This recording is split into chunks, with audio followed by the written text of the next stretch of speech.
Sometimes you just need to turn off the distractions, get to work, and find the universal truths that affect us all and that govern our universe. This is a good place to do that. Mark Foltz and Kat Hobson will try to help with that a bit by bringing fantastic guests. Let's see what's happening tonight.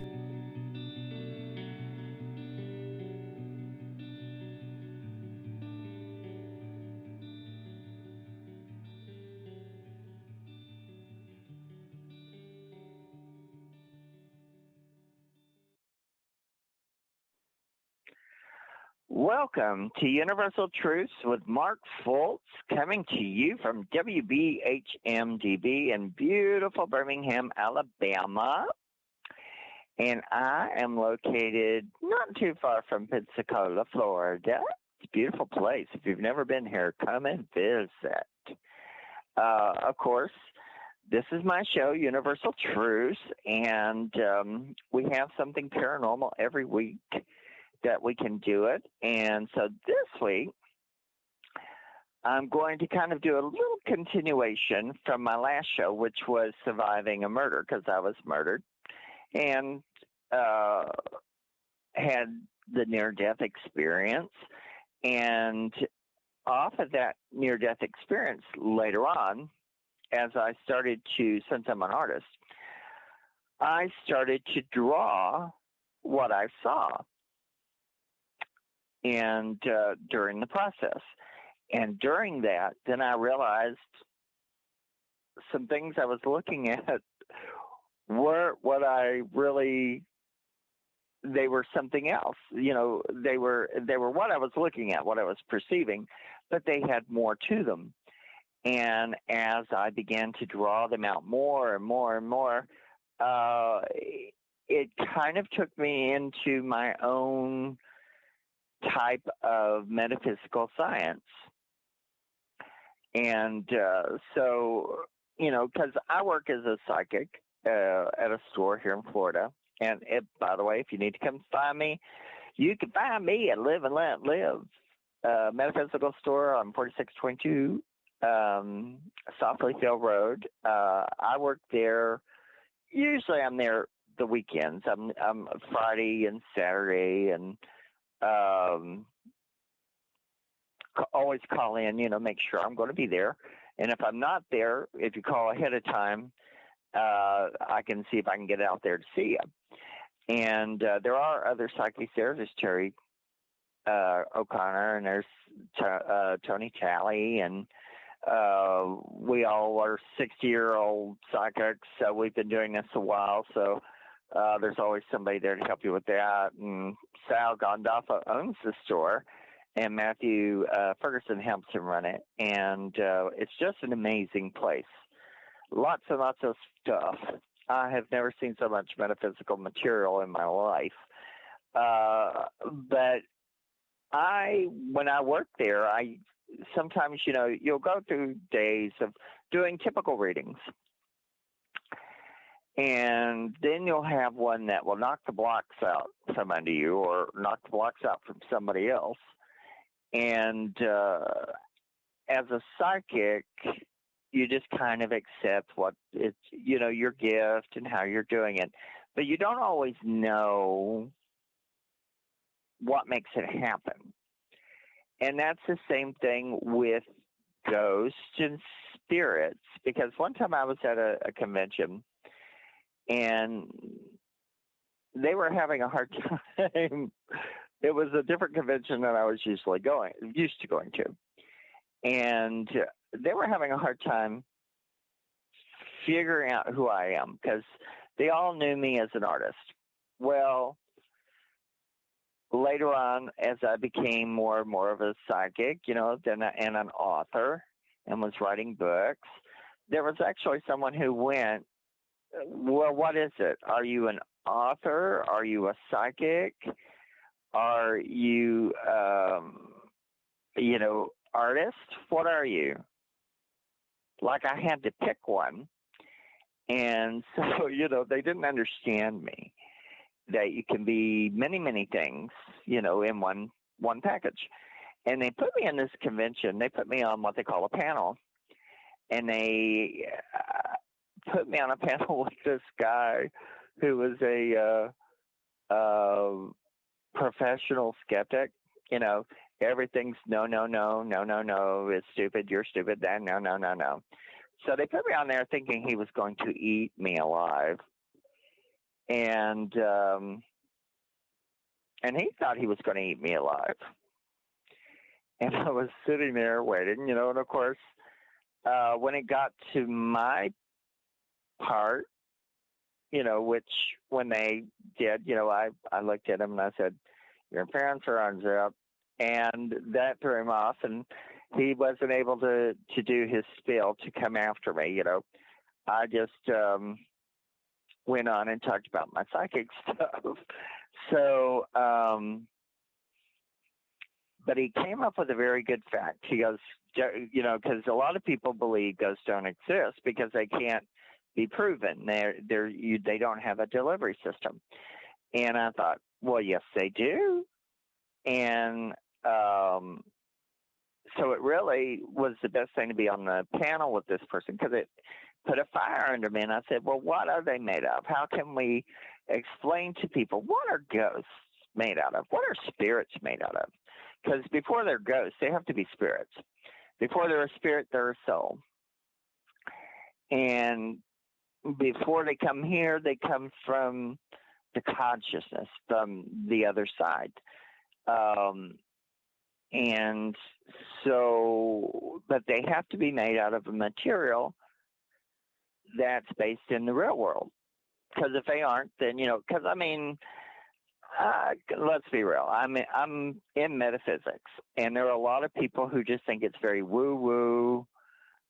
They love it, but they think it's woo-woo. They don't know how to verbalize it into, well, that comes from that, or that's what I'm perceiving, or they'll go, well, it's evil. It scared me. It opened the cabinet door.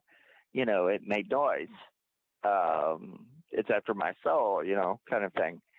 And we have a barrage of movies and entertainment that, talk about ghosts and spirits and demons and other things. Well, everything has something it's made out of.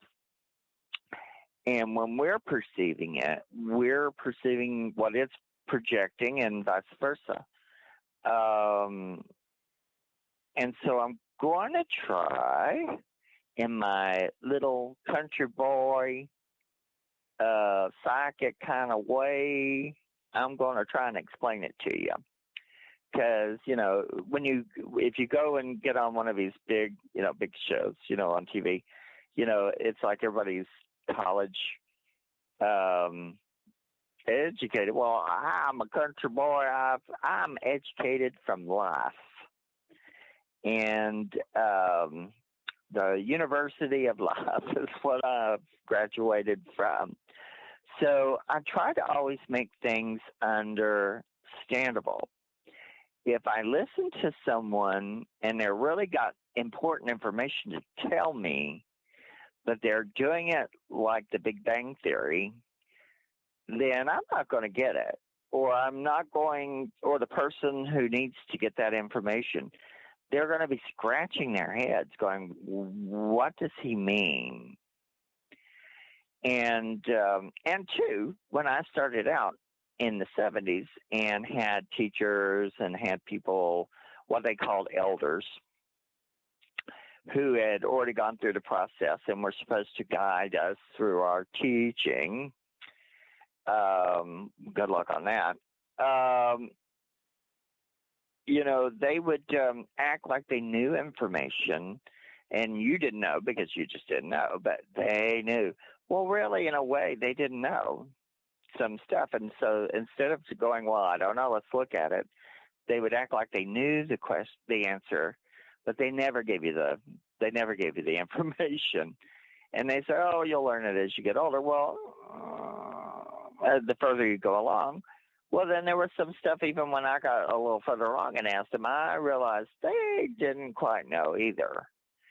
So you got to really dig in and do your own research. And the best thing in life is when things happen to you and you can dissect that and go, that's what's real. Some of the perceptions about spirits and ghosts and how we're made and where we come from, that's speculation from religions and other things. It's not necessarily based in our gravity field, or in our realm of reality. So, but if we understand how some of it's made, how some of it functions, then, you as a person wanting to learn about how this works, how this happens, it may make it a little easier so that when you deal with it, you go, oh, well, that's what that is, or, oh, this is what I need to do. So I'm going to kind of combine different aspects of it. I will tell you some psychic experiences I have because I do work as a working psychic, and I have experiences weekly that are very unique to me, different, but it would be a little foreign to other people who are not doing it every day, And I have people every day come in and wanting to know how to envelop their gifts, how to develop their gifts, how to embrace it, how to understand it. And then, but they don't know where to start. They don't know where to start in the basic meditations and stuff. Because your brain controls, your third eye and your brain and your neurons and, your hypothalamus and pituitary gland. You're going to hear me crow about that stuff all the time because those are the mechanisms that control your psychic abilities and your doorway to that access. And when you learn to do meditations and things like that and get a grounding and basically build up a muscle to do these things, then you're going to be able to access your psychic abilities, your intuition, your ability to see beyond that. Because everyone has psychic abilities, everyone has a spirit, and everyone has a soul, and everyone has all of that stuff. We just don't always understand. It seems like it's so foreign. It's like a mystery. It's like we're living in this body, but it's a mystery to us. So your life is about looking inside, not outside, looking inside to find the truth, the internal truth about who you are, where this material, where this soul comes from that's so old, that comes in, helps, gives you, it's kind of like a tricycle, it's propping you up to make it through life, being a spiritual being, having a human experience. And we have to have a basis and understand and be able to meditate and be able to open ourselves properly to then basically do a diagnostic, be able to control the brain, control what the brain is doing, control what the third eye is doing, control what the chakras are doing, to understand what's in the cerebellum, to understand when you want to go deeply, when you want to see past life stuff, when you want to see all of this, that it's all inside you. It's not outside of you. It may seem mysterious right now, but the more that you trust yourself and the more that you go into your inner information, your interior library, your Akashic library, and basically to your soul itself, then you realize you were given so much. We're given so much, and we just don't know anything about it. And, the thing with life, if we're lucky, we stumble on the answers, or something happens. Like for me, a dramatic thing happened, and it jump-started something that I wanted. I just didn't know that it was going to jump me forward a lot. And now I've kind of caught up with it. I've kind of opened and ready, and now I've settled in to it. But it took me a while. Because traumas will do that. That's why people, when they have near-death experiences, come back a little bit more attuned or more creative or more conscious of humanity. And then too, also not so afraid of death, because if we have to live our life. We're all of us are going to die one day. But if you focus on the death, then you miss the point of life. You do have to kind of go, all right, before I go, this is what I want to do and get it done. And that's what I've kind of done. I go, all right, before I die, this is what I want to do. And then I get that accomplished. And it's out of my way.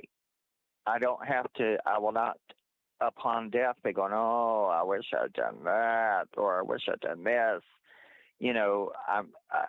I'm getting it all done. And everybody knows what they need to get done. They just have to listen and trust themselves. So we're going to cover some of that today. But we'll start with the spirit and the soul and the body. And how did that soul get into us? And how did... why is it in us? When it gets in there, what's the real purpose of that soul? And when we die, where does it go? Back. Where does it go to? And what happened in between? How did we create our what did it create? Because you have to kind of go 1, 2, 3, 4. So, you go 1, soul, that's the first thing. Spirit is who we create, who we are. And the soul goes into the body. Then we create the spirit. Then when we die, the soul goes back to where it came from.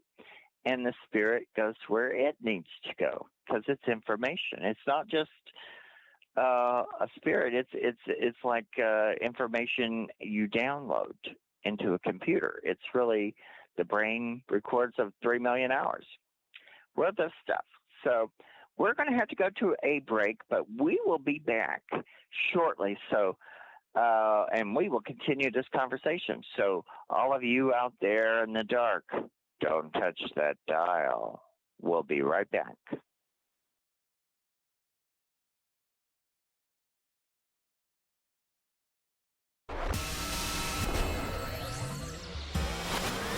You are listening to WBHM Digital Broadcasting, Birmingham, Alabama.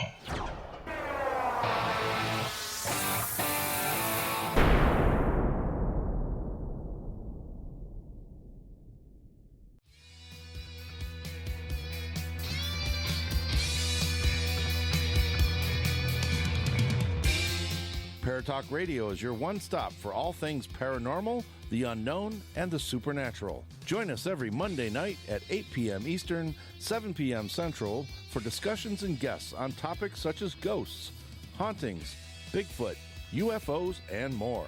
This broadcast is rated M for mature and intended for listeners over 16 on paratalkradio.com.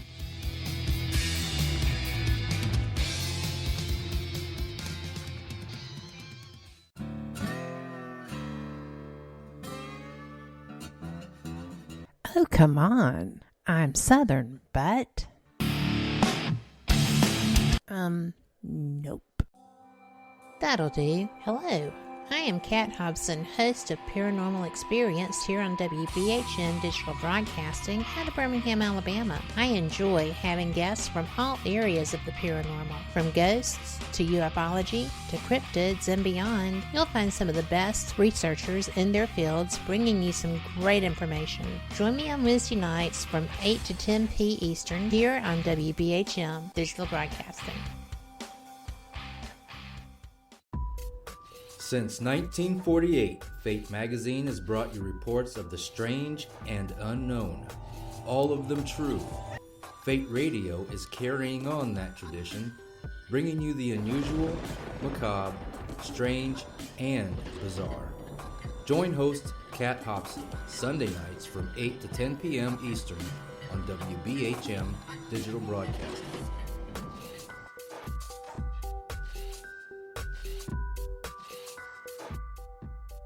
Thank you for listening to WBHM Digital Broadcasting out of Birmingham, Alabama.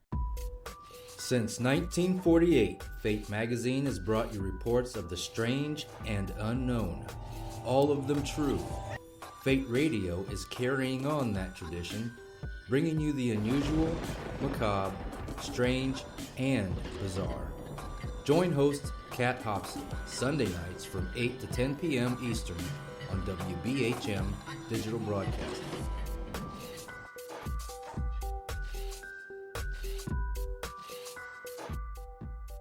The time is 23 minutes after the hour.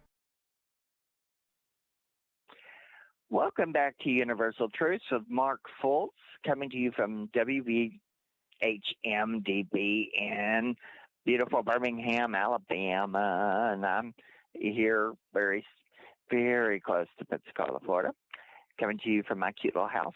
And we're discussing spirits and how they're made.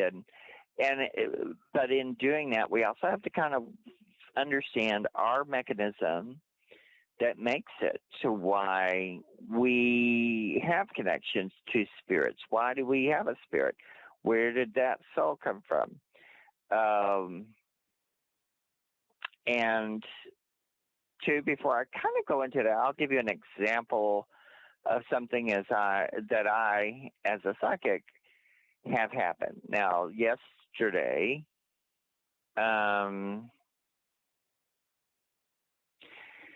there was a lady and her daughter came to the store to get a reading. Now, I tell people, don't tell me your stuff. Don't tell me any information. Let me tell you what I see. And so I put down the cards. The cards are a landscape. They're landmarks. They show where you're going. So I was looking at it, and I could hear through my perception, I could hear this little boy, this deceased little boy talking. And I said, well, there's a little boy here for you. And the girl started just crying. And the girl I was reading for was the sister of the little boy. the lady that was with her was the mother. The little boy had drowned. He was 5 years old when he died. He had jumped into a pool, apparently, hit his head, and he drowned. And they had not said anything about him, but I immediately was talking to them for him from the other side. And he was 5 when he died, but he would be 15 years old now. So it's been 10 years. But this child was getting ready to reincarnate, and he's going to be reincarnating around them. And he wanted them to know he was still a happy baby. He's going to be around them again. They'll recognize him. And during the process, he wanted me to tell them that he liked that picture that they use. And he said that picture that just shows me from behind. And the mother she was actually very happy. She was enjoying talking to him. And she goes, "That's my screensaver." And she pulled up this picture. And it was taken when he was 4. And it was him from behind holding a mirror, and you could see his face in the mirror. And I told her I could see blue. Well, when we saw the picture, there's the blue. He was wearing these blue jeans that in the picture were very vivid for some reason. And so it was connection. He was talking to them directly through me as a conduit. And he also, when they were out looking in the store, he said he liked that green stone they had. And apparently they told me in North Carolina they went to, you can go to these things that are like gem mines, and you'll buy a bucket of dirt, and, you'll act like you're being a mine. It's actually quite fun. But they had found he liked this green stone, and they said, we had found a piece of labradorite, and they found me a piece in the store to show me what they were talking about. I said, well, he loves that. He thinks it looks like green ice. And, and it kept going and kept going. And when they left, he was such a happy little spirit. I had to finally, I said, I have to go on. I have to move on, but thank you for coming. And so he had talked to them and communicated with them. And through the pictures and things, it was all very interesting and provable. I got their names and stuff, and later on I'm going to probably put that into a video. I try to keep track of very unusual cases.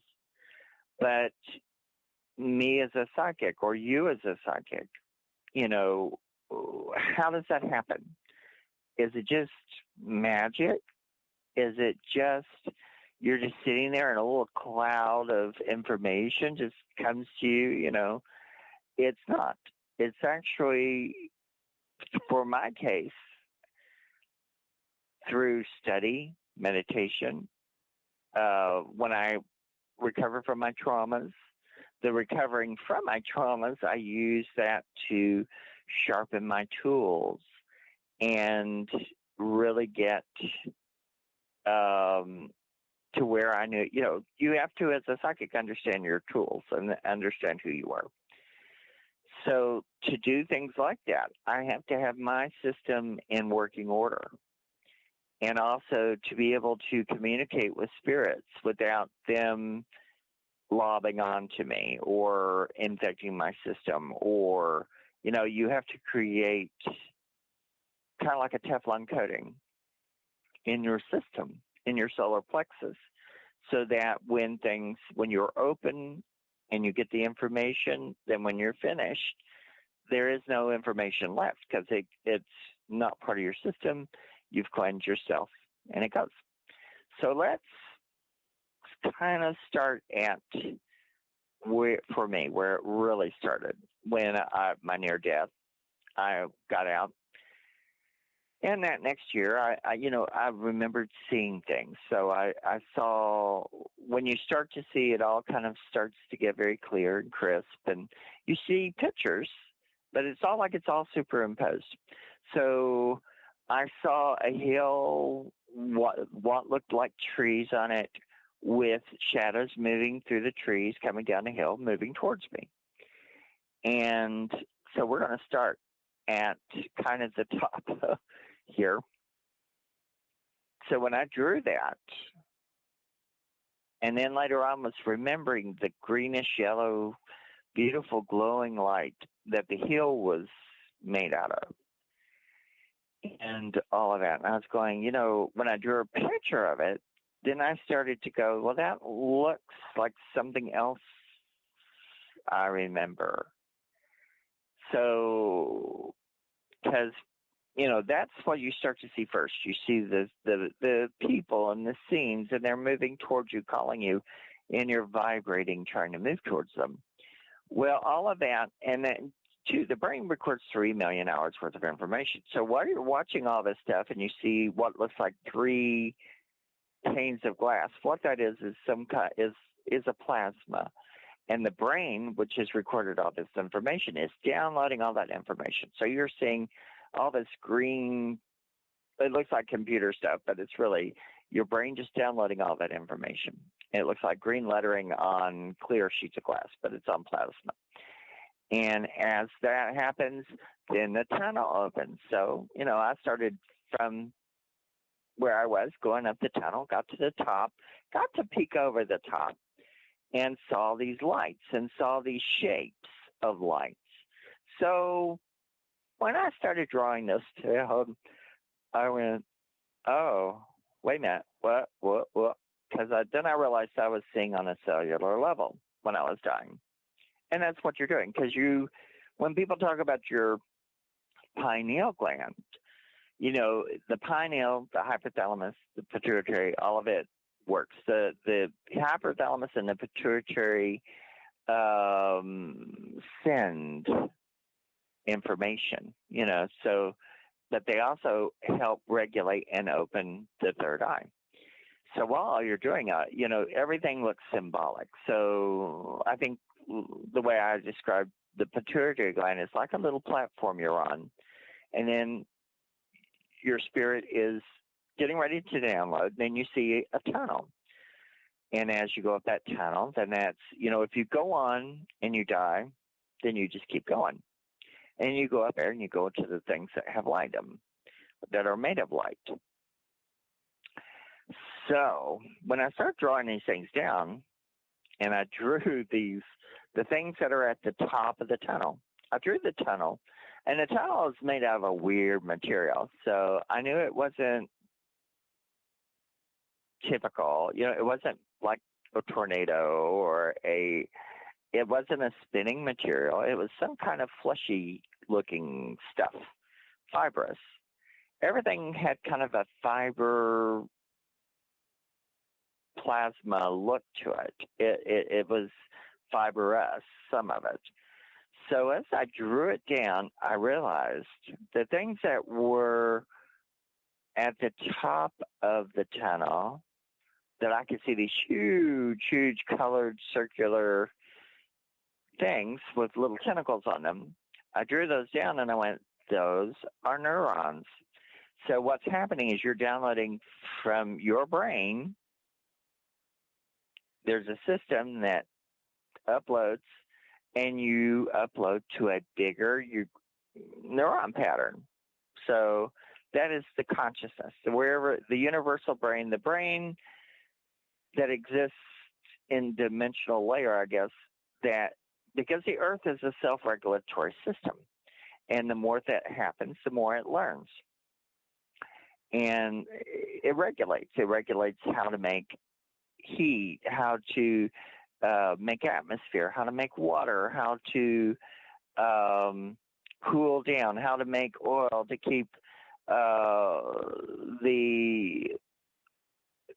the hot center of the earth from cracking the upper layer of the earth. There's a layer of oil that's been made by the earth that it's like your car. It keeps your car engine from cracking. So the earth has a way of keeping this center magma from cracking through all the way to the upper crust. And there's oil in between. And that oil that we take out and put in our cars is keeping the earth from cracking, so it's like oil in your car.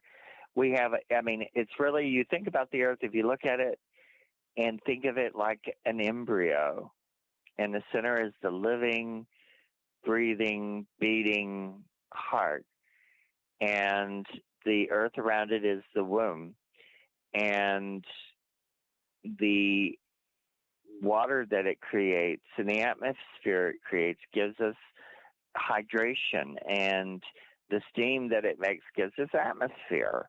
So we have an earth that is like a living, breathing being that creates a living atmosphere that we live in. But there's some kind of consciousness to it. So on some level, just imagine on some dimensional layer, there is a brain, a universal brain, and we're a part of that. So now, when I was drawing the pictures and could see the thing where you see the people coming towards you, it really looks like the fibrous outer shell of the neurons. So they're coming to you on a cellular level, but also physically, because I've been with people who are dying who see all these dead people and stuff, and I've been dead when I was near death. You just get all these dead people talking to you, and if you're around people who are dying, you'll see dead people gathering to get their attention, and it happens. They call you, you go towards it. So I started understanding when I looked at it. I went, oh, okay, so we're going from our brain to a bigger brain. So in that tentacle, that tube, it's a tentacle, that tunnel is from a large neuron, and it's a dendrite, and we're going through that dendrite. So when I started to break it down a little further, okay, because I remember seeing something too that I didn't know how to explain. And so I'm going to have to kind of go backwards. Let's talk about birth, because death is reverse birth. You're going from here, going back to the bigger womb. You're leaving, you get born here, you live, then you have reverse birth, and you go back where you came from. And when people ask about reincarnation, I say there's 2 or 3 different kinds of reincarnation. Think about it. You can have spiritual reincarnation, but if we discounted that and didn't believe in that, you have the reincarnation. You have DNA in your body of thousands, maybe millions of people. You never know.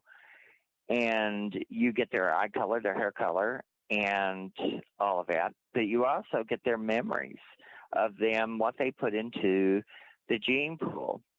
So if I look like my great-great-grandfather, that's because of DNA reincarnation. I'm getting his looks, maybe his thought patterns. My father was very creative. I've inherited his genes because he definitely didn't teach me these things, but he had the ability to do certain things that I just intrinsically have. It's in my body. I have a cousin who, she was born an artist. When she was a toddler, they had to move her away from her crib from the wall because she started drawing pictures, and she would draw pictures with her blood almost on the wall. And she does beautiful artwork. Always has. Started doing full portraits when she was 6. Full portraits. She would get people to give her these, paint by number sets and stuff like that. She would just take that paint and paint portraits, paint pictures, paint them on anything. So, and it came from past life regression, and it came from DNA, past life. So the way that I believe it, I believe when we're preparing to come, because I remember as a child, I remember as a 3 or 4-year-old trying to tell my mother where I had been before I was born. And I remember being a little ball of light talking to a big ball of light in a very white atmosphere. And it was telling me how much I was going to enjoy this life, that I would enjoy it. And I was happy. And I came into this life a very happy little baby. Even my mother said, I would laugh. I wasn't a crier. I was happy, happy, happy. And I just couldn't understand why everybody else wasn't happy, happy, happy.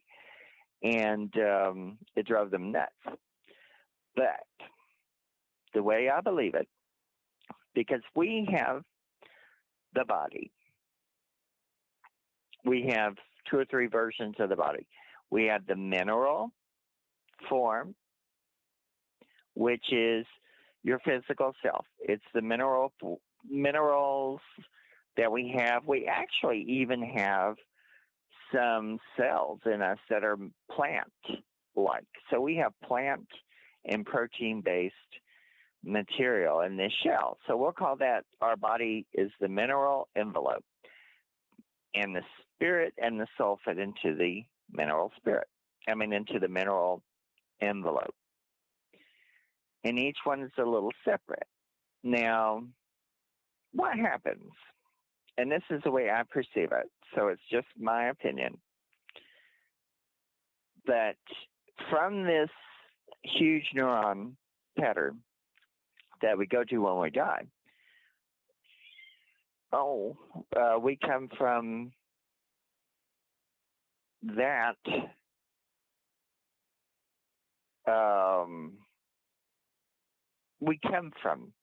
that consciousness.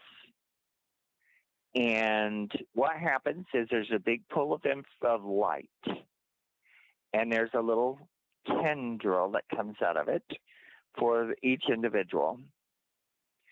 And what happens is that light is where the soul comes from, all the ancient stuff. But a little sliver of it comes out, and it's on a tendril. And as it's coming down the tunnel, what's happening is the person who is the mother, they're about to give birth. So as the baby is beginning its journey, the sliver meets the baby, enters through the umbilical cord, and that's how the soul gets into the baby. Now we have to go to a commercial. So we'll come back and continue this conversation. So all of you out there in the dark, don't touch that dial. We'll be right back. You're listening to WBHM Digital Broadcasting, the best in paranormal talk, only on Paranormal Experience Radio, broadcasting live out of Birmingham, Alabama.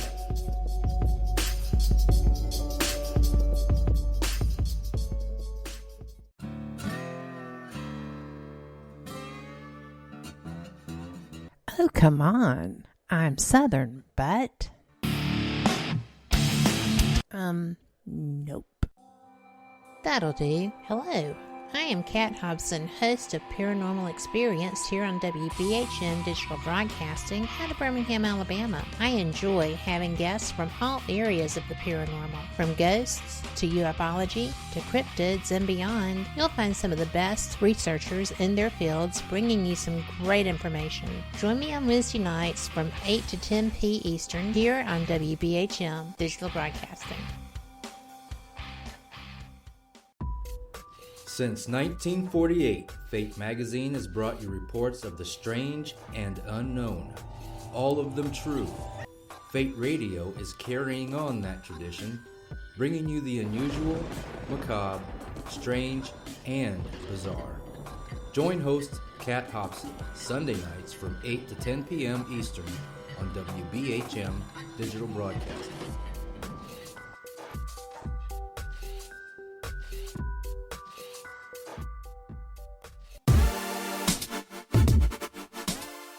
listening to WBHM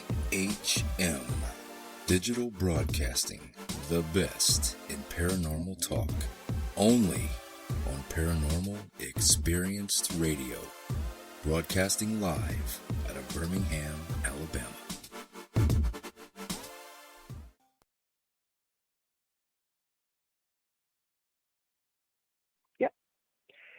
Welcome back to Universal Truths with Mark Fultz, coming to you from WBHM-DB in beautiful Birmingham, Alabama. And I'm coming to you from my sweet little home in near Pensacola, Florida. Now, to kind of recap what I was doing, to kind of trace where I think the soul comes from, the large universal consciousness has this big pool of energy, and everything that has energy has like a little tether to it, like a fiber optic thread. So that fiber optic thread, when it's time for the spirit to come to be put into a baby or an infant, the consciousness, a little sliver of that consciousness, it looks like just a sliver of light with this long tendril fiber optic thread, and it comes down the tunnel. The spirit, what the spirit and the soul is going to be, the person that's having the baby, they have the baby in the womb. The womb has a umbilical cord. Well, what happens is as the baby is starting to move towards being born, it's like it meets like a Y. The soul connects magnetically into the baby through the umbilical cord, and so that's where your silver cord comes from that people talk about. They don't know what to tell you what it is, but that's that silver cord. And that cord keeps the soul and feeds it from beyond so that it doesn't use energy in the body. It feeds itself kind of like a jump cord. And then when you die, then it follows that cord back. So that's why if you cut that cord, not your umbilical cord, but your silver cord, if you cut that, then the spirit will each have to use energy and minerals and stuff from your body, and it will cause you to die because it's so high energy. It has to have a different source. So as a baby, you're born. They cut that umbilical cord, but you have your silver cord going into your solar plexus, right around where the umbilical cord is, and that's where everything kind of comes in and goes up. And when you're dying, all you feel is yourself from the rib cage up. That's because it's from the solar plexus up to the neurons. So as a baby, you've got that soul in there. Now, the soul is not a baby. It's old information. Well, only thing that is a baby is us, the physical form. But consider the baby, the infant, our body as the envelope. So the soul fits into the envelope. Now, as the baby lives and grows and learns, the brain activates after a certain point for the baby. And then when the brain activates, then anything from there on, your brain records 3 million hours worth of information.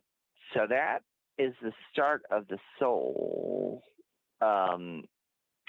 being like the soul is like the training wheels of the little tricycle. So the soul is there, but once the brain starts to create and to think and to make personality and make decisions, that's creating the spirit. So the spirit is kind of like another envelope that fits into the soul envelope and the mineral envelope. the mineral envelope is our bodies. So then we've got these multiple layer things. The spirit is creating itself with the support of old information, because the old soul makes it where you're learning, it's helping, trying to get you to where you're a functioning human being. And so as you go along, you do these things, and, depending upon our lifespan, the brain will record millions of hours, and then it will kind of stop. When it gets to a reaching point, then that's when people start to lose memory. We begin to do reverse birth. That's why people begin to get Alzheimer's and everything. We're going towards reverse birth. So we're going back to diapers. We're going back to not knowing how to feed ourselves, and eventually not how to breathe, because we came from an atmosphere where we weren't breathing. We spent 8 or 9 months, in a womb, breathing off the inside of and eating from the mother, the womb, the Gaia. And so as elderly people, we go back to it. And then eventually your body forgets how to eat, how to breathe, how to do all that, and then you die. Or you die from, the mechanisms giving out, or accident, or, whatever causes death. So then what happens at the death is, of course, the spirit that you've created. Everything is made out of this electromagnetic plasma, which is a fluid. It's a somniferous material we have in it's a recording material, a fluid, a consciousness that is inside our body. So your spirit is really a complete copy of your body and your brain, everything, all the nerves, everything, but it's a plasma copy. It would be like if you saw these little creatures under the sea, you see these see-through jelly-like beings. Well, that's really kind of what the spirit looks like. It's a total copy of us, but it's like a gel. And the electromagnetic fields hold it in shape, so it has our form. But we also, the body, which is heavy materials and, has the protein and the cells in it, like I tell people, chloroplast. Chloroplasts are plants cells. We have chloroplast in our cells, and it creates a algae-like green stuff because the plants do photosynthesis. If they cannot, they make food through energy, through heat, and thermal heat, the body functioning and all that stuff. So in a way, your spirit has a mechanism to feed itself. But when it's in our body, it doesn't do as much, but it does get minerals and energy from our body functioning. So when the body dies, when the body envelope dies, the mineral, it hardens up, it cools down, and it basically becomes thick, and it falls to the side. The spirit, because it's high vibrational, separates from the body envelope, and it separates from that envelope and is separate. And so then we have our spirit form. And then the soul was a different envelope. It's part of, but it's separate from the spirit. It was here to help us gain information. And it's connected to us through our umbilical cord. So your soul and your spirit are separate, but the soul has the tendril, the fiber optic tendril that goes from your solar plexus back up to where you're going to go to, which is through the tunnel up to the consciousness. And you're going to go through that through the pineal gland the hypothalamus and the pituitary gland and the neurons all working together. And the pituitary gland, you just project from there and you go up that tunnel. So the soul goes first because it has the tendril, and it goes out of your body and it goes up into that consciousness, back to the pool for the next person. Now, since our spirit is separate, the spirits are calling you, trying to get you to go into the mechanism, trying to get you to go into the next step.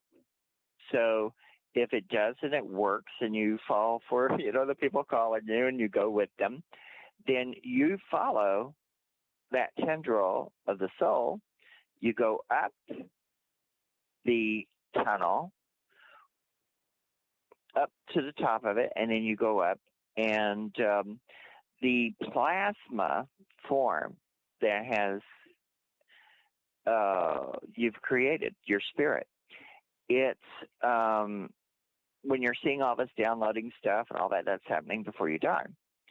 Well, when you start to go up that tube, up that dendrite, the plasma part of your spirit is information. So it gets reabsorbed into the walls of that dendrite. So by the time you get to the top, you're just the electromagnetic field with information. The plasma itself has been absorbed, and what that is it's like the consciousness is a library, and your life is a cell of information. It's a book. It's all that information in your life. So when it downloads and absorbs it, it adds more consciousness to the consciousness.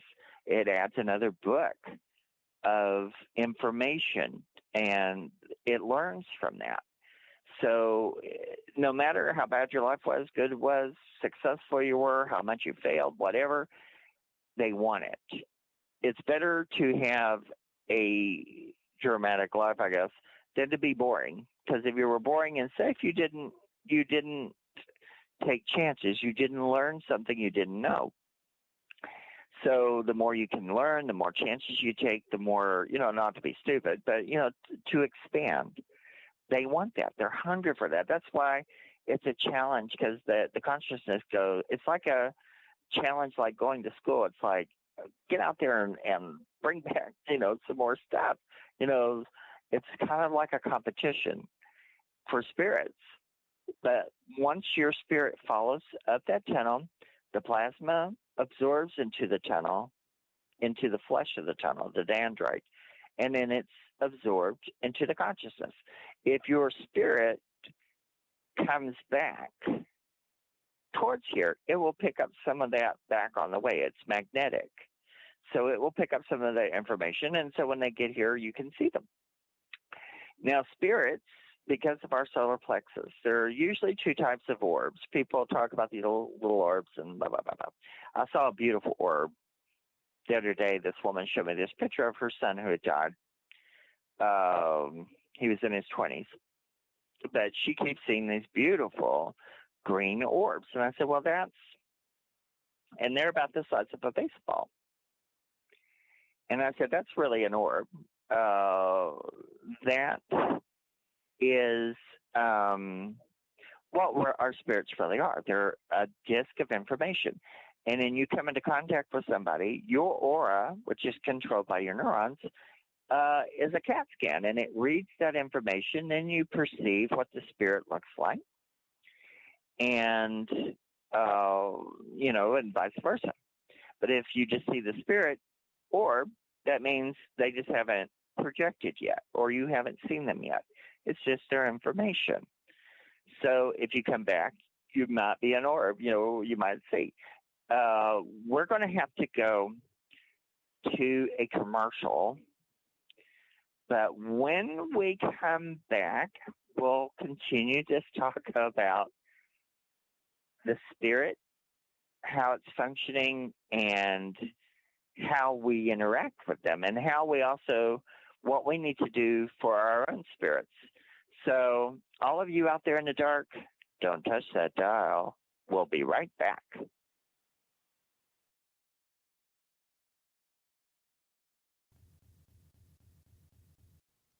Live from NPR News in Washington, I'm Jack Speer.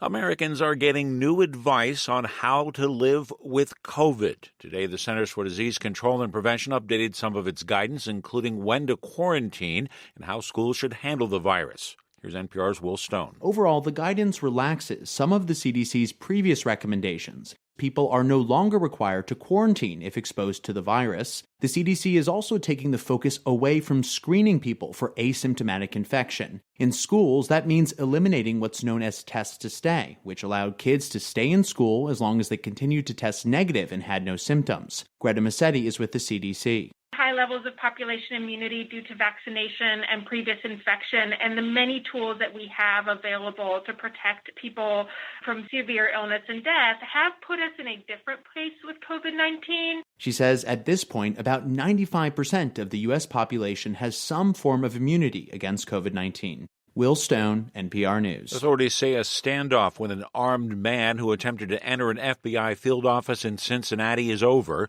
Officials say the man who fired at the authorities on a highway as he fled has died. Interstate 71 there was closed in both directions at one point. No police officers were injured. The FBI has been the subject of threats this week after agents searched former President Trump's Florida estate as part of an investigation into documents removed from the White House. West Virginia Governor Jim Justice has declared a state of emergency to address staffing shortages within the state's jails and prisons.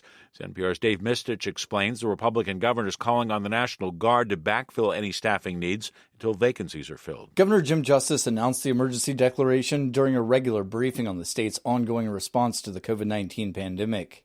He says one regional jail facility has a job vacancy rate of 64%. So what'll happen is, our National Guard, who's come to the rescue and saved us over and over, will step up and be able to help us staff these facilities until we get the people hired. Governor Justice says he has called on lawmakers to address low pay for corrections officers, though no action has been taken. In a news release, the governor cited higher pay in neighboring states like Maryland, Ohio, Pennsylvania, and Virginia, saying West Virginia's low starting salary makes recruiting difficult. Dave Mistich, NPR News. Congress is preparing to pass what is being described as a transformative $375 billion climate change fighting measure. The vote scheduled for tomorrow on the first climate change package in the U.S. that is aimed at bringing in infusions of cash, subsidies, and tax incentives to help bring down the cost of green energy projects. A mixed close on Wall Street today. The Dow was up 27 points to 33,336. The Nasdaq was down 74 points. The S&P closed down 2 points. This is NPR. Thousands of Brazilians gathered in Sao Paulo today for a pro-democracy demonstration as tensions mount ahead of October's presidential election. Many fear that if President Jair Bolsonaro loses, he could follow the example of former President Trump by refusing to accept the results. NPR's John Otis has more. The activists came together at the University of Sao Paulo to defend Brazil's democratic institutions. President Bolsonaro, who is seeking another 4-year term, has suggested that the military should oversee the vote counting and has refused to say whether he would leave office peacefully if he loses. The comments from Bolsonaro, a right-wing former army captain, have alarmed many Brazilians in a country that was ruled by a military dictatorship between 1964 and 1985. University Chancellor Carlos Carlotti addressed the crowd. Queremos eleições livres e tranquilas. He called for peaceful elections, free of fake news and intimidation, and urged Brazilians to reject authoritarian politicians. John Otis, NPR News. An effort by divers to reach 10 miners believed trapped in a flooded coal mine in Mexico was thwarted, with officials there saying the divers' progress was halted by poor visibility and debris-filled shafts. Mexican authorities say divers made 4 attempts Wednesday but made little progress. The miners became trapped last week after they apparently breached a wall containing another flooded area inside that mine. I'm Jack Speer, NPR News in Washington.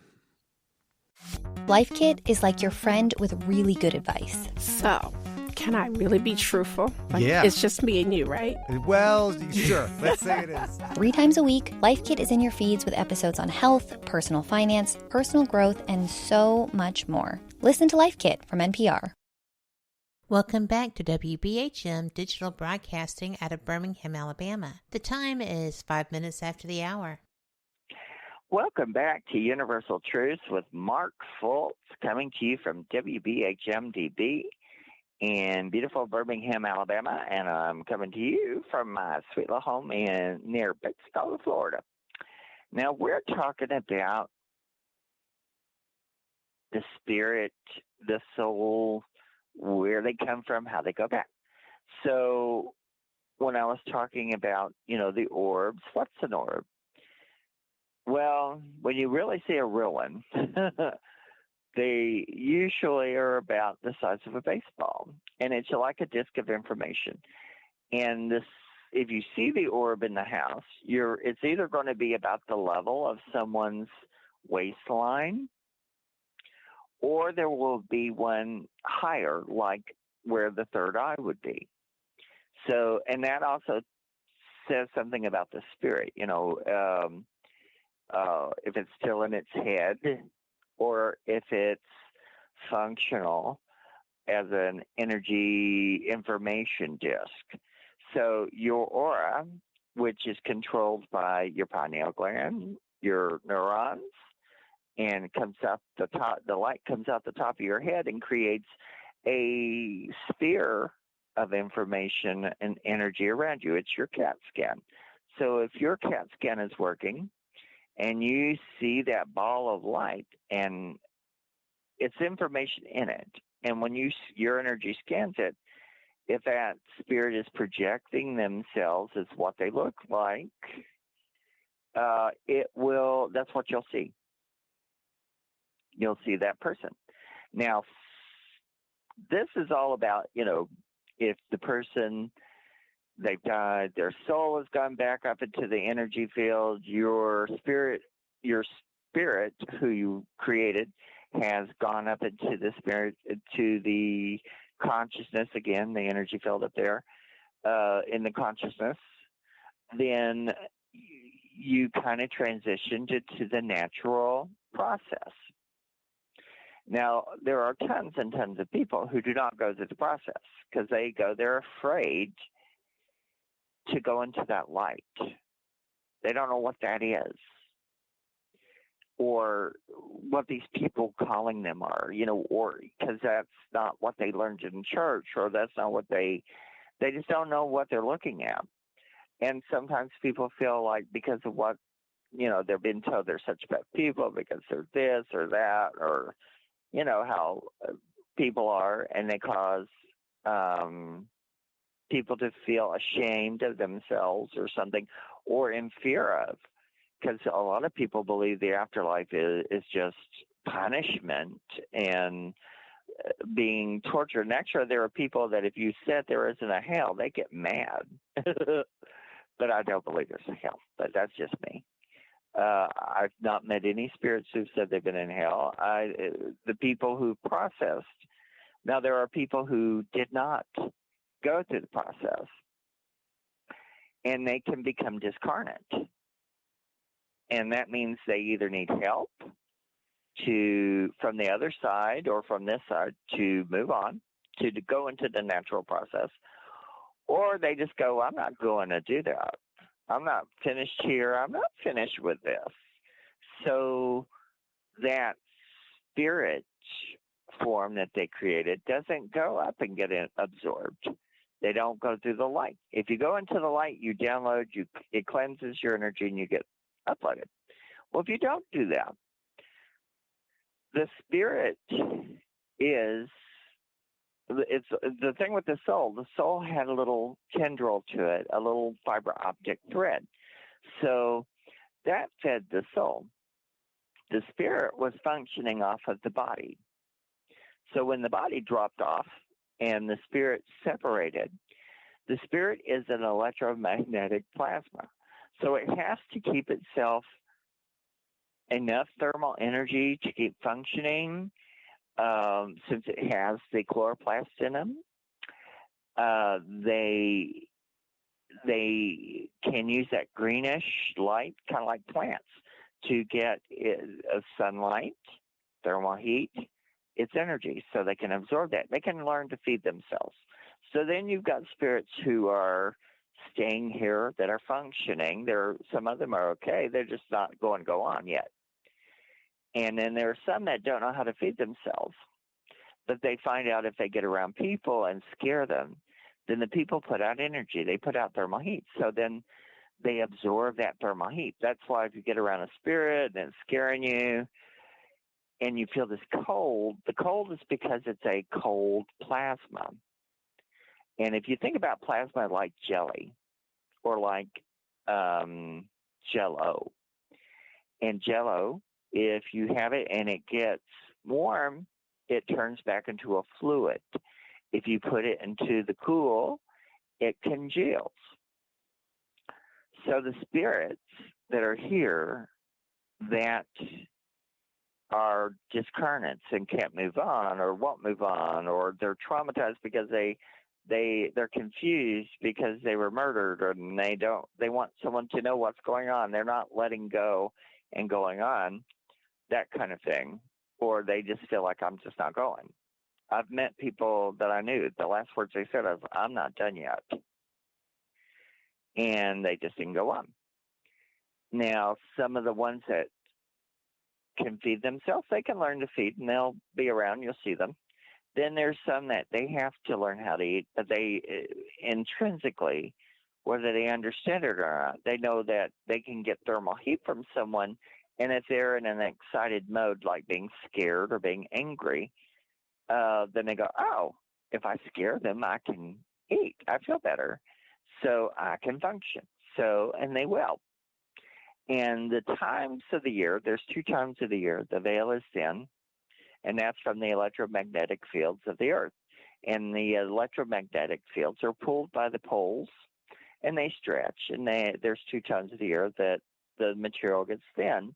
And when that does, that's when the best time for communication. And for spirits, from May 1st to November 1st. And you'll get more activity in May 1st on up to November. Then after November, it gets colder. And when it gets colder, spirits, because they're made out of a plasma, thicken up. So then they're less active. They kind of hibernate, or they go somewhere. Now, there are some spirits that, of course, if you went into the consciousness, you're in the consciousness in the dimensional layer that it's in. So you're away from here. Kind of like a place that's not a place, or a time that's not a time. It's just its own thing. It's its own envelope.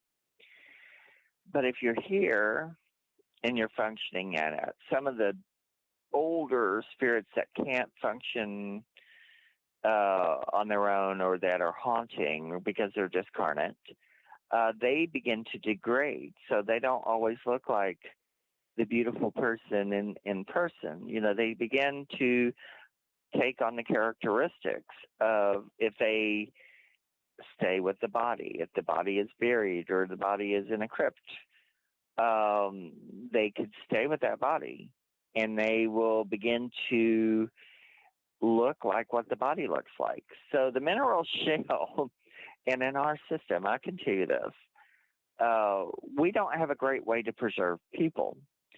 So they make it where your body will last a week to make it through viewings. After that, not so much. So embalming fluids don't always keep you looking like, fresh for 100 years. Some people it does, some people it doesn't.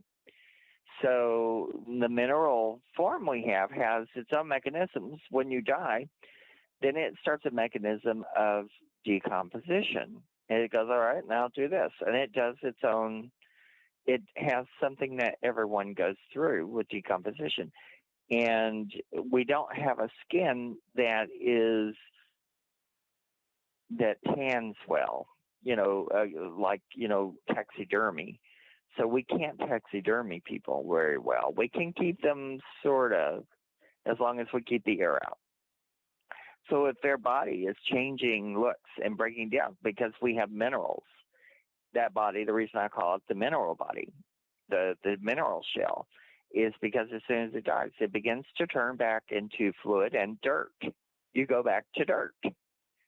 So if the spirit is hanging around that, they sometimes will project what they look like in death, which can be fairly disturbing if you're not used to seeing post-mortem stuff. Because some dead bodies, they get to where they don't even look human. They just are very twisted or very, dehydrated. And you've seen mummies that they did. They went to all this trouble to making the mummy still looks human, but it looks like a piece of jerky, beef jerky. It doesn't look like the person. And they'll go, oh, it's really well preserved. I'm like, in what book? It looks like a person. It doesn't look like a person, hardly. So the spirit, if you see ones that look scary, that means there's a problem. That means they can go, instead of feeding off people, they can go into the grave and they can eat minerals because the body creates minerals, methane, gas, fluids. So, the spirit can feed from that, from a darker material. But then they become darker because they're eating heavy material. The spirits that have transitioned eat energy, and they're electromagnetic. So they're cleaner. They have a better, it's like your TV. They have a better image. They have a better reception. So they look healthier. They can project who they are. And I watch a lot of shows that, what are they? Slapped Ham and Nuke's Top 5. I love them. I'm not sponsored by any of these people, but I love to watch these shows. And sometimes they'll have these great videos of things, some things you'll look at and you'll go, yeah, I don't think so. And then when I see something that looks familiar, then I'll go, or it vibrates, and I go, that's it. They got it. Because we have so many digital things that we use now that actually film pretty good. And to me, what happens, what's interesting with spirits is, it's not, we look at ourselves through mirrors and stuff, but we don't look at the back of our clothing, the back of our heads and stuff like that. So we really don't know what we look like completely. But because the aura is a complete energy field around you, it's like it's photographed every second, every inch of you. So when you watch ghosts that are fully formed, you'll see if they pass you or pass the camera, you'll see that their clothes are fully formed, their shoes are fully formed, their hair is fully formed. It's not just them projecting what they look like face-wise that they're used to seeing. It's the complete thing. So our brains and our energy field is looking at everything all the time, recording all the time. So we have a very kind of a complex system. But when I see a spirit that's degraded, then I know to assess what to do for that spirit.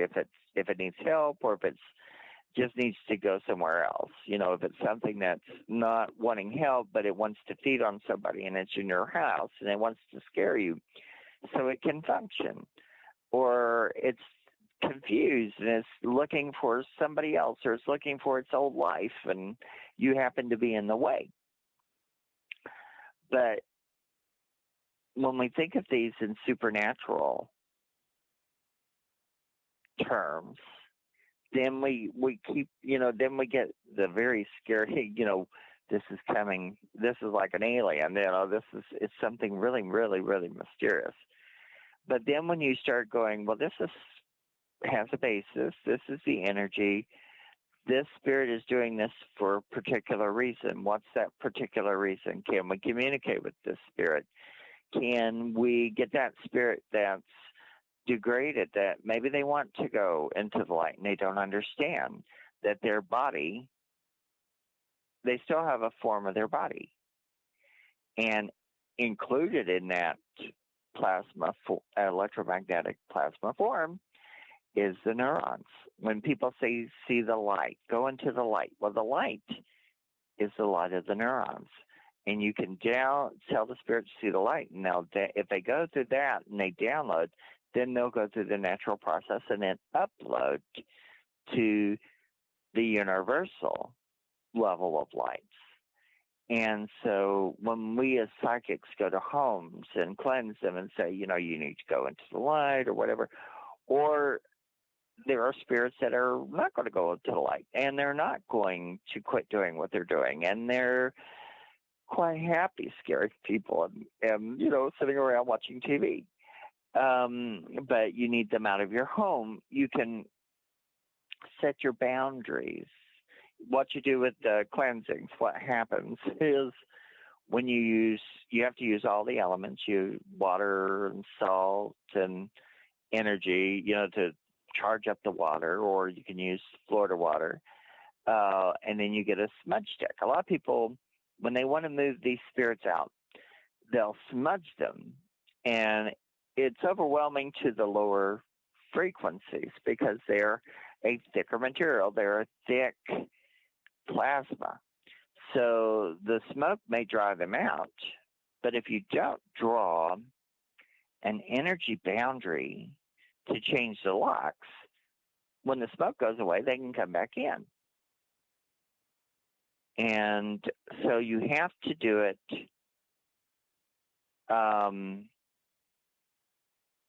in order. So I'm going to have to go to a break. When we come back, we'll continue this, and then I'll give you an idea of how to control your aura maybe and do a little work on that. So we're going to a break.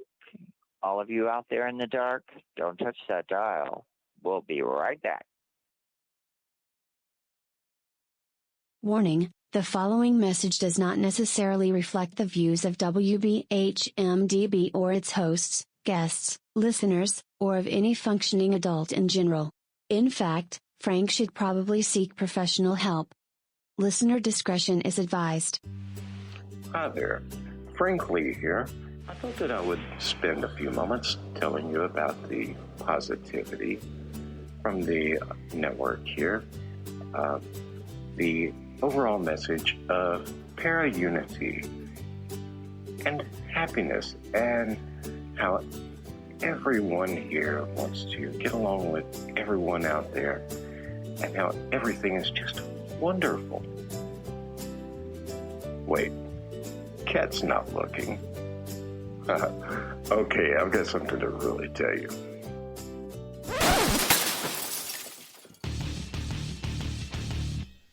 Okay, so I'm going to tell you what's really going on. Honestly, all that being nice and positive crap was kind of hurting my soul, as dark as it is. So, what's really happening? Well, you see it all the time. Everybody and their brother out there has a paranormal team because they watch a couple of episodes of Ghost Hunters or some crap like that. So they go and they spend half their mortgage payment on tools and things that light up that they don't understand. And then the next logical step, after buying matching black t-shirts and posing like 90s rappers for their Facebook page, is to, of course, have their own podcast. Well, you know what? You're not going to find that crap here. What we have here at WBHM Digital Broadcasting is the best host, the best guest, bringing you real information. All of the hosts here on this network know their stuff. They are the people who have been out there doing the work, doing actual research. And no, by research, I don't mean binge watching some kind of cheesy TV show on Netflix.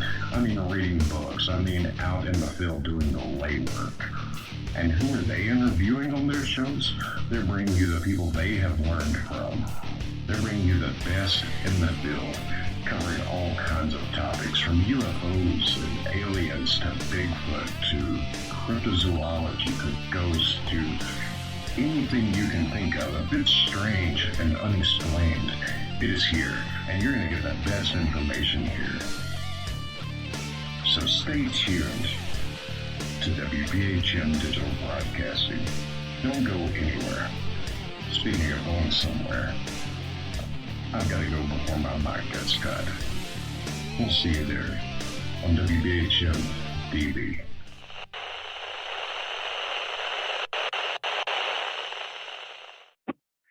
Welcome back to Universal Truths with Mark Fultz, coming to you from WBHM-DB in beautiful Birmingham, Alabama. And I'm talking to you from my sweet little home near Pensacola, Florida. Now, we've been talking about ghosts and spirits. Well, spirits, how they're made, and then sometimes how the spirit, if the person, because the person, it's all about the person. And if they don't want to go on, or they can't go on, or they feel like I have something to tell, and until it's told I can't go on, that can cause ghosts and hauntings. And so, and when we were coming to the last break, I was talking about, if you have this problem, if you're going to, you can try to get the spirit to go on. If it doesn't want to go on, you can move it out of your home.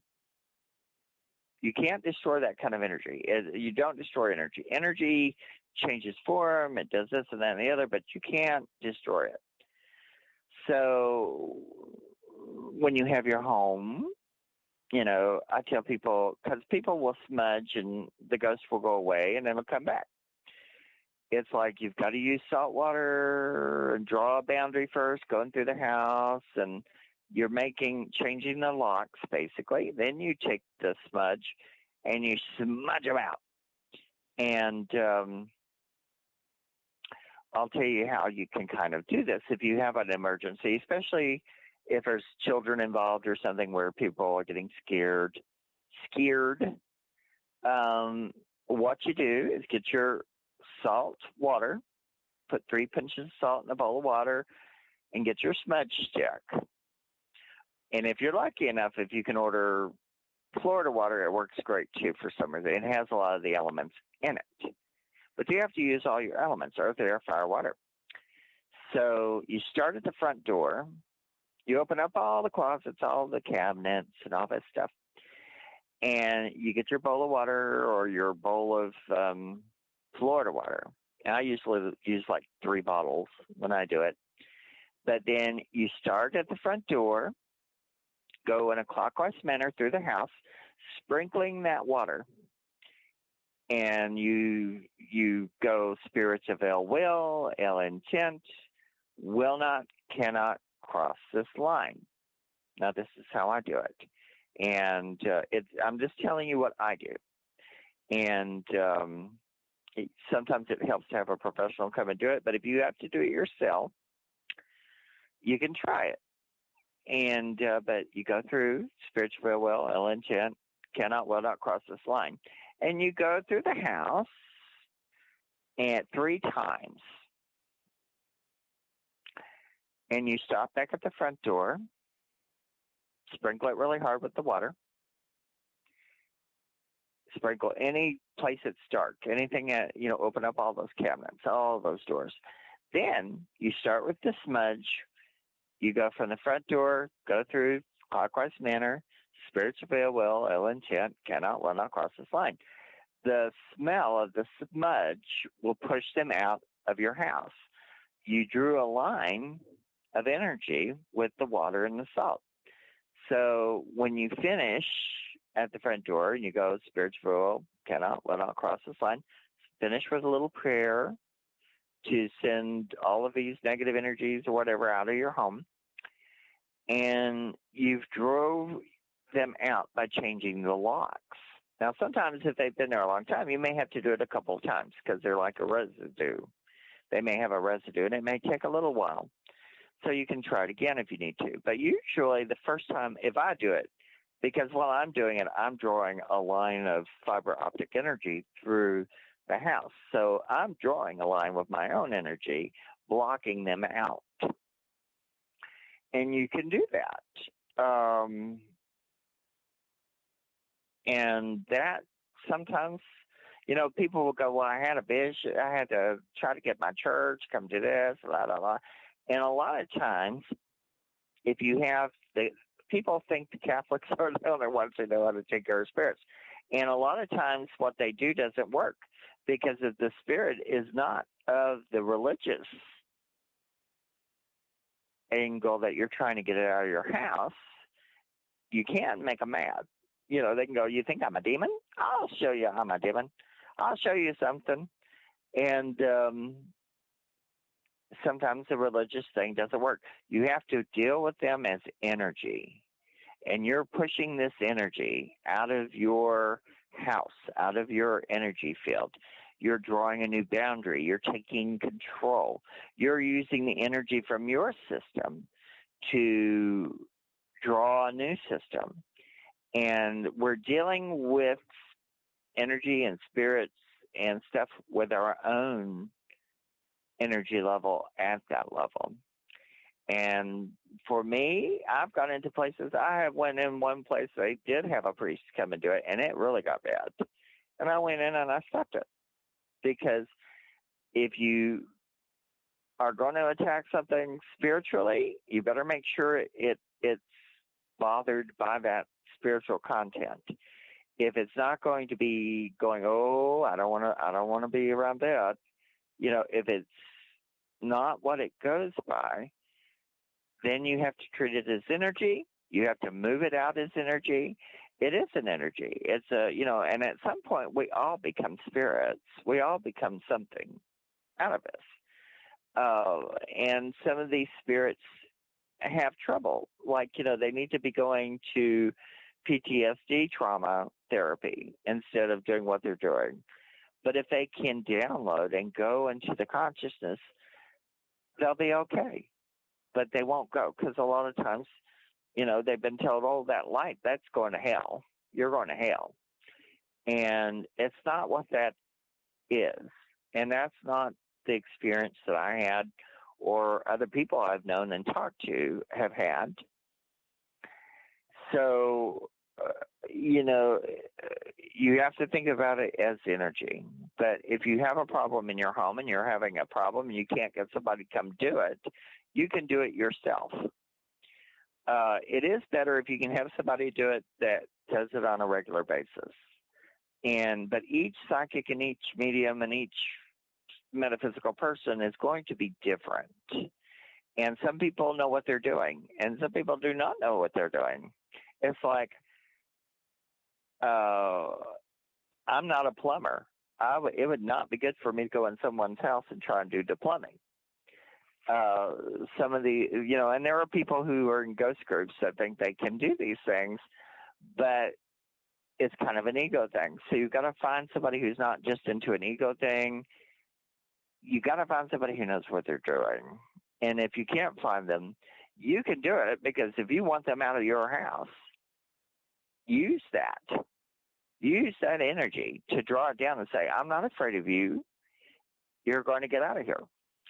But some of these spirits, some of them are damaged, some of them are sad, some of them are like they were in real life. My father wasn't a nice person. He's not a nice spirit. I know several spirits that are not happy spirits.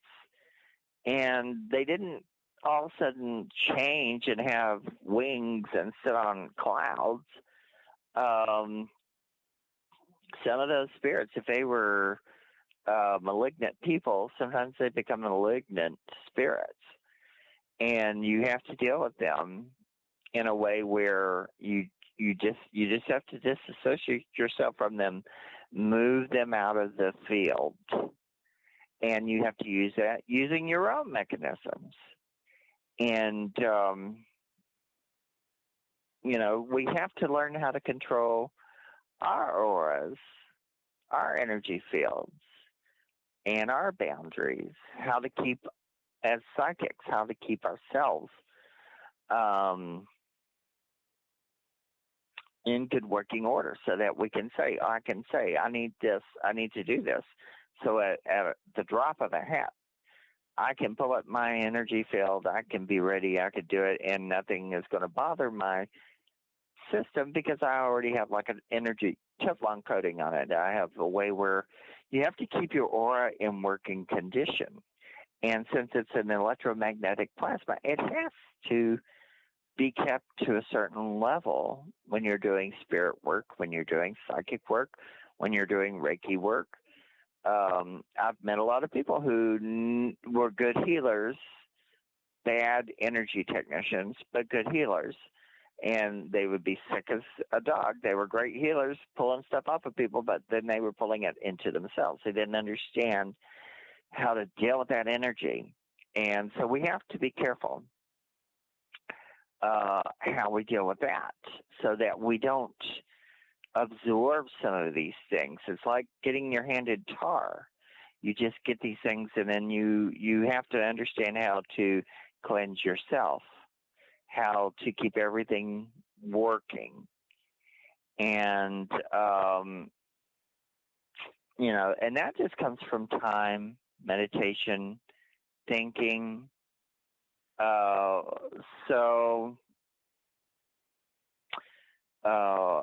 When I come back for the last part of the show, I will try to tell you how to get your aura working in how to control your aura just in a simple way. But it will open up your eyes. It will make it where you can control your aura, your energy, what you put out, what you keep in. So, but we've got to go to a break, I believe. So I will be back. And all of you out there in the dark, don't touch that dial. We'll be right back.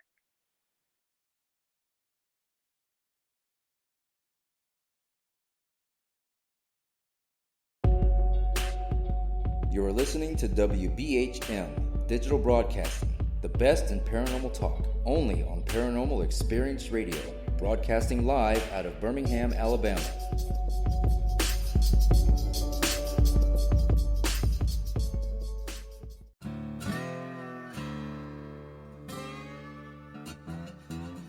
Oh, come on. I'm Southern, but... Nope. That'll do. Hello. I am Kat Hobson, host of Paranormal Experience here on WBHM Digital Broadcasting out of Birmingham, Alabama. I enjoy having guests from all areas of the paranormal, from ghosts to ufology to cryptids and beyond. You'll find some of the best researchers in their fields bringing you some great information. Join me on Wednesday nights from 8 to 10 p. Eastern here on WBHM Digital Broadcasting. Since 1948, Fate magazine has brought you reports of the strange and unknown, all of them true. Fate Radio is carrying on that tradition, bringing you the unusual, macabre, strange, and bizarre. Join host Kat Hobson Sunday nights from 8 to 10 p.m. Eastern on WBHM Digital Broadcasting.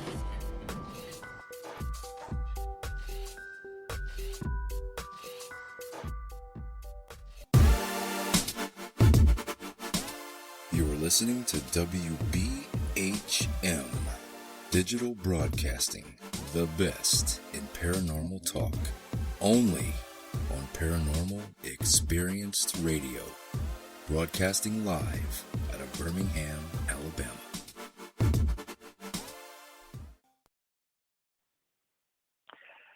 Welcome back to Universal Truths with Mark Fultz, coming to you from WBHM-DB in beautiful Birmingham, Alabama. And I'm coming to you from my sweet little house near Pensacola, Florida. And we were talking spirits and souls and how they work and how they function, how they're made. And then beyond the process of going into the consciousness, the spirits that we deal with all the time that are around us. And if we understand what they're made of, what their function is, and how our functions can affect them and vice versa, then we can control the input and output of how we deal with the spirit. If you're feeding a spirit by being scared and you're putting off thermal heat, they can absorb that. So we don't give them that. We say, I'm not scared of you. You're in the wrong place. You have to go somewhere else. You just can't stay here, and then you can see if they want to go through the process, see the lights, light up their neuron patterns, because they have in their spirit form, they have in the electromagnetic plasma form, the envelope, they have the neurons. They have everything that we have in our regular working body, they have it. So if you send them into the light, that means they are turning on their neurons and they are downloading and then going into the natural process.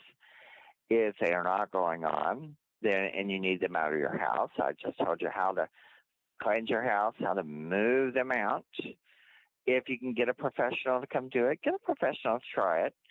Sometimes it takes more than one time if they've been there a long time. They're like a residue, and sometimes it takes a little bit to just get that loosened. But if you keep at it, you'll get it. And if you're in a home where it's terribly haunted and it's really scaring you, try to do these things. Try to move them out. Try to stop it. And then once you've cleansed them and moved them out, it's very important not to talk about them for a little bit, because what it is everything has those little fiber optic PSI energies. So like for us, my name is Mark Fultz.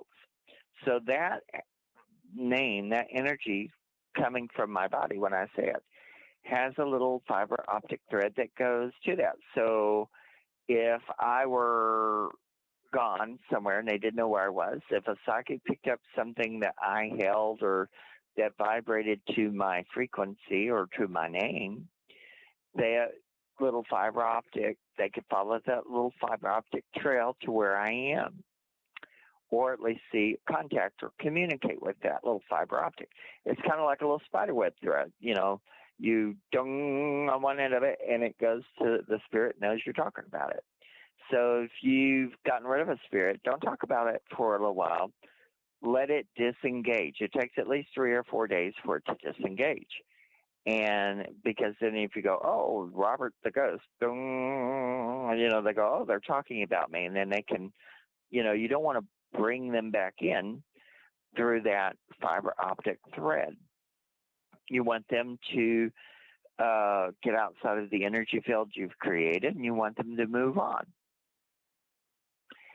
And, so when we look at spirits and ghosts and all that, and we go, well, they have a spirit delivery system. This is what the spirit delivery system is. And the mineral body, our bodies, is an envelope. Inside that envelope fits the soul, which is another envelope. Inside the soul envelope is the spirit energy envelope, and it fits into it. We have several different energy bodies, really, and each one of those are different. And it can get a little complex, but it also is very simply complex. So if you understand what the ghost is doing, maybe the ghost doesn't know where it is. Sometimes they see people and it's like a light on a foggy street and they just go towards it. They don't necessarily always have a purpose. Then there are energies that have been drummed up that into the world that have been pulled out of the tar, basically old information that still thinks, but it's brought up and reinvigorated and made into something new and then released. People playing with energy and magic and things like that can release and create new energies out of old stuff. They use the old energy that has a consciousness and release it, and sometimes you have to deal with that energy. Our PSI energy gives us the ability to create, so you have to be careful. because sometimes you'll put your consciousness into things. And at the store I work at, I have my haunted doll collection. And some of these dolls are from people putting their PSI energy, holding the doll, thinking and putting their emotions, and they pushed too hard and it went into the vessel. Because the doll in the old days used to be vessels. They were ritual vessels to hold spirits. They weren't to be playthings. Now they're playthings. And the ones I have some, the oldest one I think I have is from 1840. And then I have some of my most haunted doll is an effigy doll from 1880. And since the doll has the hair of the little girl, Elizabeth Agnes Brown, who died in 1880, the mother would hold the doll. And since she didn't have the baby, she would hold the doll. And that's what that doll is about. It wants to be held. It's very sweetly haunted. And when it wants to be held, its eyes are usually very gray. But when it wants to be held by somebody, or it's drawn to someone who has mother energy that it really wants, its eyes will turn bright blue. They get violet. Sometimes the doll will vibrate, and I have to take the doll out and let the person hold the doll. Now, I don't let everyone hold my dolls. But that one, if it's really, really going for it, but it just wants to be held. And then when the person holds it, they get the calmness, the sweetness, the all of that with it. So she's a consciousness because the mother put a consciousness into her, and it developed off of that. So it's not exactly the baby's soul or spirit, but it is a spirit of love. It wants to be loved. It wants to be held, and it has a consciousness. As she put her, it knows how to think into it. So we have to be careful about how we do that, because then we create, with our PSI energy, we can create thought forms and things that exist that have consciousness because they got it from us. They got our consciousness from us. So, we're very complex. We have the ability to do that, to project our energy into other things, into other vessels. So, but when we understand these things, then, and we control our energies, then we can affect we change the way we relate with them. And then it becomes, it's not such a frightening experience. It's it's an energy, it's a spirit. It needs to either go on or it needs to go somewhere else. And it will find out what to do. So, but you don't have to be in fear, or your child be in fear, because when I was young, I saw things all the time. And I had to be in fear because I didn't know what to do about it. I just see them. And then some of them weren't trying to be ugly. They just were, I could see them. And it doesn't always mean it's got a message or needs to do something. You may just be seeing into, depending upon your reception and your abilities, you may see spirits and things everywhere. You never know. And then we have to go into the realm of, then there are people who, something very common nowadays is everybody has chemical imbalances. And that will make it, sometimes it makes it easier to see things. But, you can, if you have a chemical imbalance, sometimes you have to have medicine which is another chemical, to balance the chemical imbalance. Because of what we're eating, what we're doing, everything's a different platform now than it was 100 years ago. And we have to balance ourselves out. And then when we do that, and then there are some people who have so many chemical imbalances and problems that they're so open. They hear everything. They see everything. They can't turn it down. And it can cause insanity. And then there are some people that are their protective systems are so broken that, because usually our protective system, our aura, if it's in working order, will keep everything out. You can see it, and it can see you, but it will keep it out of your body. or away from you at arm's length. Then there's some people, their protective systems are so down because of abuse, because of chemical imbalance or chemical use like drugs or alcohol or depression, or, that they are too open. And these spirits energies can get in too close into their system.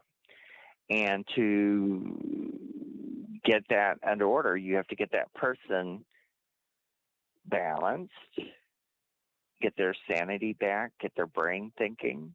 But, a lot of times when people hear voices, sometimes there are people who are really just hearing voices. And then there's sometimes they're just so open, they're hearing the voices of these people, the dead talking to them. So there are a lot of people, it's a mixture. There's some people who, I have relatives, they're just, there's one or two of them, they're just nuts. They're insane, and they won't get anything done about it. Then there are people who are too open, too sensitive, and those people I try to help teach to turn that down. And since we're talking about the spirits and energies, I will give you a little meditation you can do. Now, this is what I do. Now, if you have emotional, mental issues, don't try this right now until you get yourself, go to a doctor, get your chemicals done, get yourself right. Get yourself right. Then you can have a control on it. It doesn't mean taking medicine will not stop you having metaphysical experiences, but it will help you get a grip on what you're experiencing. So, because I've had people, there's this one guy that came into the store when I worked in China years ago in the 90s, had beautiful blue eyes. And you could really see them because he really, his eyes were huge and white, around them. And he brought me these poems. He said one of them was a Wile E. Coyote poem from 1969, and another thing was a car from 1969.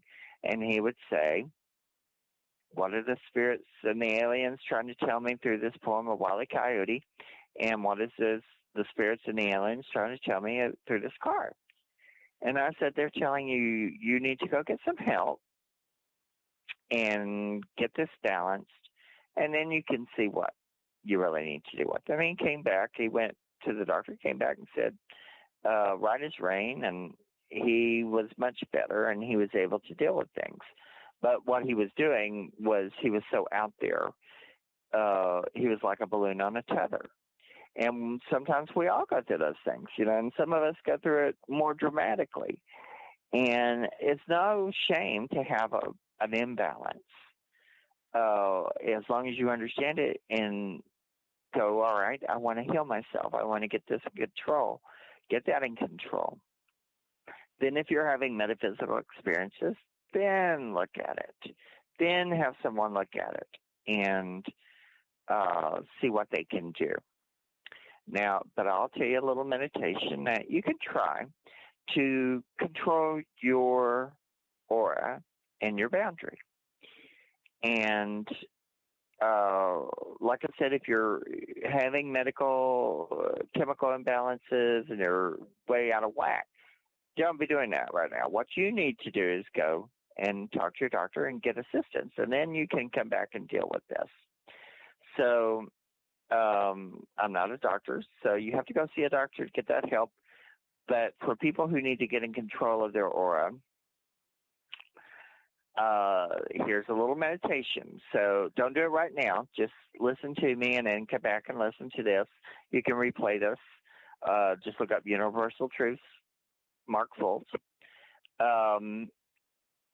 That what you do is, if you do this 3 times a month, to begin with, you'll be in control of your energy real quick.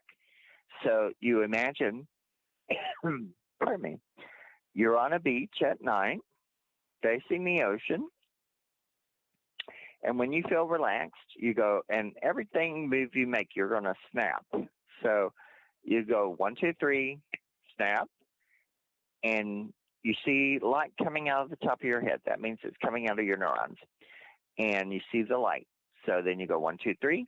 Let that light move down from your head down into your hand, your right hand into your index finger. Then you go 1, 2, 3. Draw a circle in the sand around you with that light in your finger.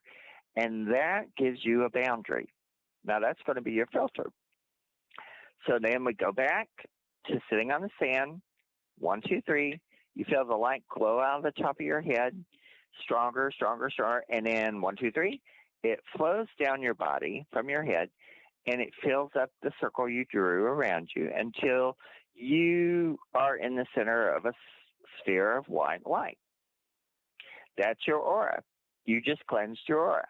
So you sit there for a minute in that, and when you're ready, you go 1, 2, 3, and you take your arms and wrap them around you, and you go, the sphere of light that's around you, you reabsorb it. You wrap it around you like a blanket, reabsorb it. So you cleansed it, reabsorbed it. Now you look down and around you, you still have that circle around you in the sand.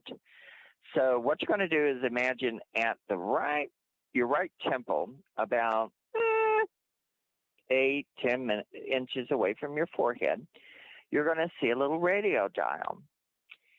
And what you're going to do that, you can control by turning that dial up or down. You can control the filter that's around you. So you go 1, 2, 3, turn it up. 1, 2, 3, turn it down. 1, 2, 3, turn it up. 1, 2, 3, turn it down. When you feel like you can turn that energy up or down, then you have control of your filter. So what you do is when you're ready to shut down for the night, go on about your life, you never turn that light off. What you do is you go on the count of 3, 1, 2, 3, dim it down, turn the dial, and say, dim it down, circle is dismissed, but never broken. So what you're doing is you're telling that circle to always sort of be on, be willing, waiting for you. So when you have to go into meditation, you go 1, 2, 3, turn that dial up, you're in meditation. When you're finished, turn it down, circle's dismissed, but never broken. That way you're not wasting energy. And you keep it there. You never get rid of the circle. If you're in an emergency, you need to feel more confident. 1, 2, 3, there it is. And if you do the snaps with it, when you go 1, 2, 3, you go into it immediately. So you practice it. And the more you do it, the more you control it. And the more you control it, the better your system is. And the better response you get from your psychic abilities. When you're meditating, it gives you instant meditation. And if you're about to have a car wreck and you see it coming, 1, 2, 3, put yourself in there and brace yourself. It helps you. It helps you in everything. It helps you not be nervous. It helps you to be confident. It helps you to look at things in energy a little bit differently. And then that way you control your aura. And nothing, and this stuff, if you come to a place and there's all these ghosts or things trying to pull at you going, hey, you know, you can turn that energy, you can turn up your aura to protect yourself. Or if you don't want to listen to them, if they're talking to you all night long and you're sitting, they're trying to go to sleep and you're hearing, hey, you turn it down. Like a radio would say, I'll listen to you later, you know. It gives you a tool to help yourself because we're all energy. We are all frequency. We are all products of our lives and creations. And the consciousness wants to know what we have to bring them. They send us out here. We come and live these lives. Then when we're finished, we go back and say, you know, like a football player and say, hey, this is what I brought with me. Here's the information. And you give them the football and they understand the information. So we have to look at ourselves as psychic energy beings and all of this stuff around us. You know, we're all ghosts and spirits waiting to get out of our shells.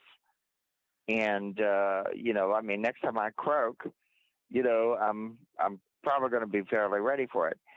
And, but I'm not afraid of it because I've learned a lot. I've got a lot accomplished. I'm not leaving this time with a lot of undones and, or unfinished or abused and not getting a grip. I've got a grip on what I need to get done before I go. And I don't worry about death. I just worry about, I want to get this done before I have to go and before I go on vacation, basically. So if we live our lives like that, then you kind of get it all done and go for it. And a good example, I'm going to say, and I also wanted to say, a very good spirit, Olivia Newton-John, who died this week. I've watched her for 44 years or more. I remember in the 70s when she was a little country singer before she became international, singer, doing Grease and doing the movies she did. And she had such a great energy, such a great soul that she was like a magnet. And there's a movie I love that was real campy she was in called Xanadu. Music out of it is fantastic. We don't realize music and what the part of your brain that meditation affects, music takes you to the same thing. Music does the same thing as meditation. So if you find good songs and stuff like that, it's like meditating.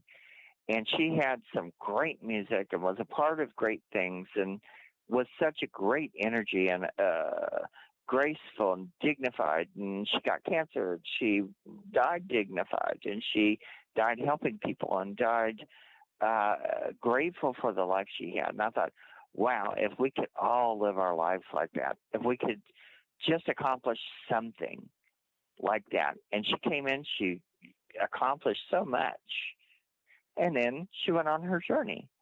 And if we could do that, if you could find out what your journey is or find out what you would like to do, do it. Be happy. Make music, sing, dance. Don't worry about what somebody's looking at. Go and live your life. The more that you know, the more you're taking back with you. So, and hopefully this is, hopefully I covered enough about how we're made, how we function, and how we, why it's like a circle. We go back. We come from there, we go back to there. And if we go along with the system, usually we just download and go. If we don't go along with the system and we're too much in our heads, we can become discarnates. We can come kind of out of sync. And the good thing to do is to get all that out of your system. Understand life. Look at life as a challenge. We come in as spirits, as challenges. They say, go get that, go do that, go tackle that. And we do that, hopefully. And if we leave it all undone and don't live, and then we're at the end going, oh, but I'm not finished, then, then you have to, you don't want to, I don't like to see people die like that. I don't like to hear someone say that. And I actually have known someone that died. The last thing they said is, I'm not finished. I'm not done yet. And it's like, so try and get your life in order. Try and get your energy in order.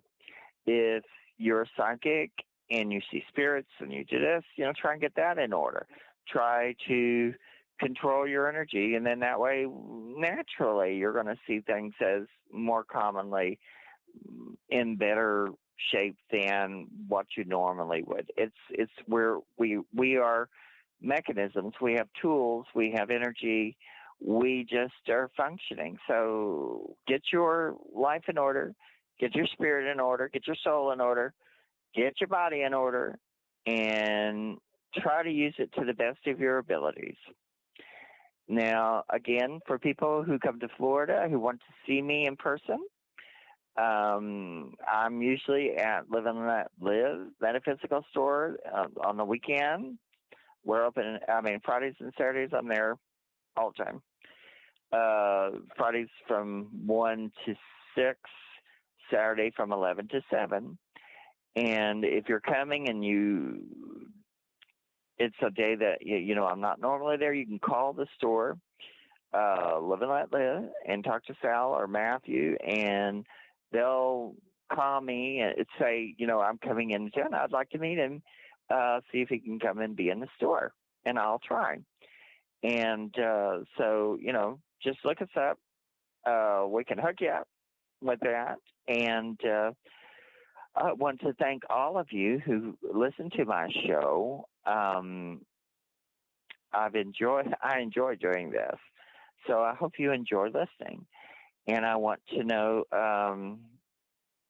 your comments and things like that. You can talk to me and tell me what you feel is going on. Or if there's something I brought up that brings up other questions, you can contact me. And if you let me up on Facebook, Mark Elliott, Elliott, Fultz, Fults, or Chattanooga Chills, either one of us. But Mark Elliott Fultz is the easiest one to get me. And I'll see what I can do. So now, children of the corn, it is about time for me to leave tonight. Thank you for listening to me. And again, I'm very humbled, very thankful for what I have, and I'm very thankful for having this show. And I hope you all go into the next week. Enjoy your life. Remember, you're alive. You have today. You have the sunshine. You have something positive in your life. Look at it, accomplish something, and move on, and just be happy. So, to all a good night. Thank you for coming. We'll talk to you next week, next Thursday. I think I'm going to do a show about Mary Todd Lincoln and spiritualism and the fact that she was doing seances in the White House. So we're going to have an interesting conversation. So we'll see y'all next week. Good night to all. Good night.